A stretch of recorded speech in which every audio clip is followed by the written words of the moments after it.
In May, reservoirs like this one are usually full of water. But this year, all that's left of it is an empty and cracked pit. John Guthrie owns this ranch in Central California. This past year, several counties have witnessed exceptional drought conditions, the most severe category of dryness. I've never had this water source be dry in May. I haven't ever seen it myself. It was such a dry year, every drop of rain that hit the ground was absorbed in the ground, and none of it gathered or collected into a reservoir like this. There's been half as much rain as usual and very little snow. Cows have been struggling to find shade, and farmers have had to reduce their herd. Maybe it's a third of the normal amount of grass that we have because of the lack of feed. We have culled harder, meaning we've gotten rid of animals between 20 and 25% of the herd. The cattle are thirsty because of a lack of water. This in a valley that is highly dependent on agriculture. Trees stretch out in the distance, bearing oranges, peaches, and pistachios. 2/3 of America's fruits are grown here, and 80% of the almonds consumed around the world. But in the past few weeks, almond fields have been looking like this: burial grounds. Trees are being cut down at an unprecedented rate because of a lack of irrigation. Daniel Hartwig runs a plantation here. He says there's simply not enough water for trees to grow. It breaks my heart. We don't have enough water and we can't keep these trees alive. You would set the trees so far back and damage the trees so much that it just wouldn't work out to leave them in the ground, to let them go like that. They would be so damaged, they would be irreparable. This machine is cutting down 5,000 trees, the equivalent of 15% of the almond production. It's a first for this farm.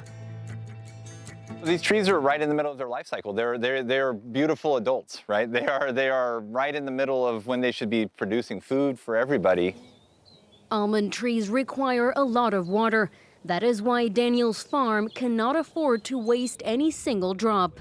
As you can see right here, the water's no wet, there's no pooling of water, there's no water standing or anything. The water is the exact amount that's going to be taken into the soil. Farmers here have fallowed hundreds of hectares of land, even though irrigation can be costly. The water that flows into this canal from the mountains is reserved for cities, so in the valley, farmers have been drilling wells to pump out groundwater. Steve Arthur has been working in this business since he was 14 years old. People are panicking is they're getting excited. They have no water.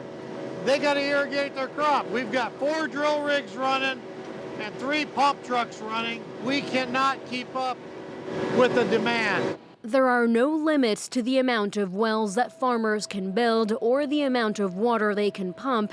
And Steve Arthur is always looking deeper in search of more. Wet year, the water might stay right there. But as soon as you get into another dry year, it just keeps slowly dropping. You get a wet year, it balances out. But it's always going down. But could farmers and intensive agriculture actually be part of the problem? That's what Rebecca Quintana fears. She's a local who lives in the middle of endless fields. They're taking all the water. It's getting depleted. They're causing a crisis running pumps 24 hours a day. There are no restrictions for residents yet, but many rely on containers of drinking water because tap water has been contaminated. This East Rossi is ground zero for the most contaminated water in the county. The little water that does pour out of the taps can only be used for washing dishes or showers.